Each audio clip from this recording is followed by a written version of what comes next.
Hi, welcome to another episode of JK Sports. We're going to be talking about the Buffalo Bills and Philadelphia Eagles trade, LeSean McCoy for Kiko Alonso. My first reaction to it was most like everyone's. We're kind of shocked that the Eagles would trade Shady.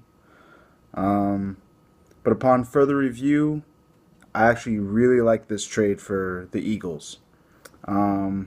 I think most people's reaction was for fantasy, and for fantasy, there's no question Bills win out on this trade. But for actual football, this is a fantastic trade for the Eagles. Um, there's all the hype around LeSean McCoy and the running back that he is, um, and he's still got some youth to him. He's only 27, which for a running back isn't that old, but it's also you're approaching that that age where you only got a couple good years left, and then after that,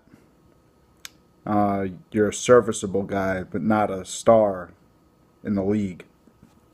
As far as Kiko Alonso, uh, great linebacker. He was hurt all last year, so maybe some people forgot about him, but he's only 25 years old. He was Defensive Rookie of the Year, uh, his first year and only year playing, in which he had 159 tackles.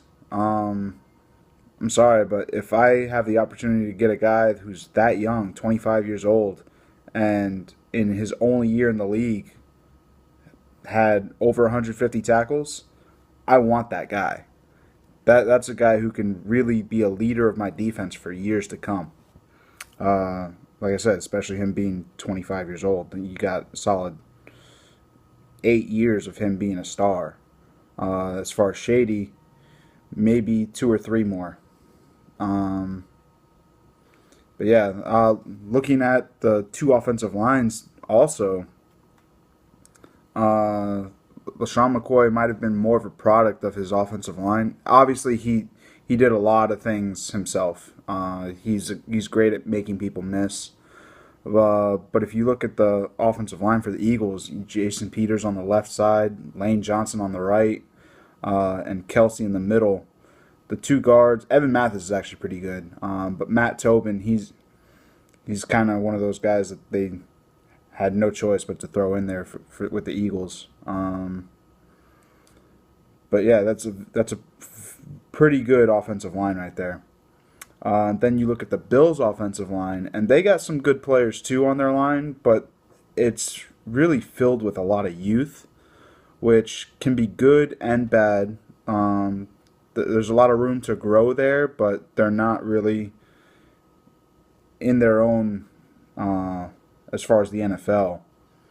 You got Cordy Glenn, who's pretty good tackle, only 25.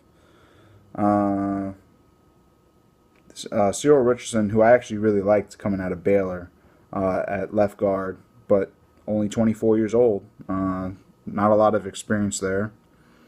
Eric Wood, a guy who's as solid a center as it gets. Can't get a whole lot better there. Eric Pierce, who's the veteran on the offensive line, but I don't really know too much about him. I don't know if he's a good guard or a bad guard. That's it's just because I don't really know much about him. And then Sean Shaw Henderson, high ceiling guy, but also a low floor guy. He has all the potential in the world to be a star, but I don't think his head's in the game. Like I said, he's still really, really young. He's 23 years old.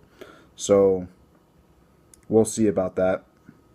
But yeah, the skill level of the two offensive lines in total, Eagles definitely have it by a long shot. Plus, not to mention, if you look at it from the Eagles' point of view, yeah, you can trade Shady and get a star linebacker for years to come. And then you look to this year's draft and all the running backs in it, you have a plethora of guys you can go to, not only in the first and second round, but actually going deep into it.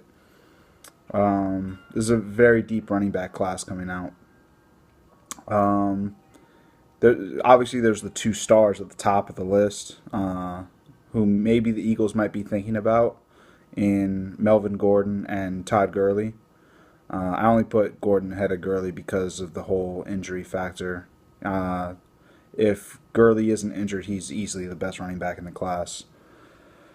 But yeah, actually, Melvin Gordon is a lot like LeSean McCoy. So maybe if they're thinking about him, then that you get a younger LeSean McCoy, and then a linebacker to help shore up your defense. Not to mention, obviously, there's the whole aspect that Chip Kelly knows Kiko Alonso very well because he played at Oregon. And I'm sure that point has been hammered in every discussion about this trade. But yeah, like I said, overall, at first, I thought the Bills got a really good trade out of this. But yeah, when you dive into it and look at the different aspects, I definitely got to say the Eagles won out on this trade. But yeah, that's my review of the trade. Feel free to comment on it. Maybe you have a different opinion.